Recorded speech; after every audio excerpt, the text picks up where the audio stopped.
Hello, teachers and students. My name is Jill Bowers. I'm the author of Immortal Writers and Immortal Creators, and I am the featured author for this year's Quest competition. I want to congratulate you on completing Quest and on all of the work you've done to read and write and enter the competitions offered here. You've all done a great job, and I'm proud of you. We live in a difficult and challenging world. Are you tired of hearing that? It's true, though. We've lived through a pandemic, civil unrest, learning to do almost everything virtually, being forced into an unhealthy amount of isolation, and so much more. But for many of you, I'm sure that feels far away because your world, your personal world, may be falling apart no matter what you do, no matter how hard you try. And maybe your parents or other adults don't really listen and they just tell you to wait until you get to the real world and they dismiss what you're going through. But you know better. You know that your world is already so much more real than they could possibly imagine, and your world is darker and harder to endure than they will ever experience or know. At least, that is how I always felt.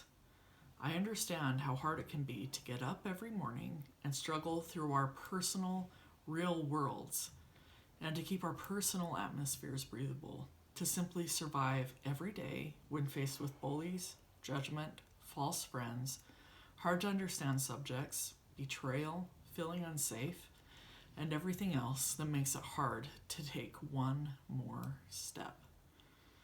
So you see, this is why I am proud of you for participating in Quest. Because you got up and tried something. You pushed yourself to be here, and simply by participating, you're already learning how to use an important tool. A tool that I truly believe can help you deal with and rise victorious over many of life's challenges. Some authors are known for areas of writing at which they particularly excel, such as narrative, building magic systems, realistic dialogue, unbelievable plot twists, or any number of pieces of the craft. I've also wondered what I can bring to the table, and I've realized this. More than anything else, I know that writing can be a tool that helps us focus on healing, vent frustration, brainstorm solutions, and help in various other aspects of life. Let me give you an example. When I was in college, I had a roommate who drove me and everyone else I knew crazy. No one really liked her, and perhaps I should have been more kind, and in person I was. But when I sat down to write, man, I let her have it, and I was not very nice about it. Similarly, you can use writing to help you understand or at least tolerate difficult people in your life. Build them as a character. You can try to come up with a backstory, whether it's true or not, that might explain their behavior. Maybe then they'll be easier to deal with, or at least easier to ignore. And if you must exact revenge on them, you can come up with as many different ways to do that as you'd like. On paper. We often have no control over what happens in our lives. We can still make choices, it's true, but a lot of times things other people do or other situations out of our control affect us, and nothing we do can change what happens. With writing, however, we can take control. You can do that through world building or creating a plot. If you're worried about what's going on in the world today, then I encourage you to create your own world, one with its own history that you can understand and that you like, one more beautiful and cleaner, one where you control what happens. That control is limited, I know, because you can't bring that control back to Earth. But when you build worlds for stories or for somewhere you can visit in your own mind where you feel safe, you bring a semblance of control back into your life.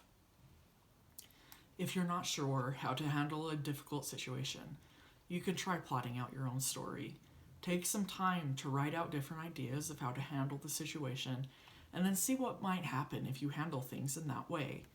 It's much easier to deal with consequences on paper than in real life, and plotting out your story and your choices can make this safer and easier. You can come up with your own writing exercises to help heal yourself too. I don't know what all of you are going through, but I feel no shame in admitting that I struggle with severe depression and anxiety, and writing has saved me. One of the most powerful writing exercises that I tried was what I call the mirror.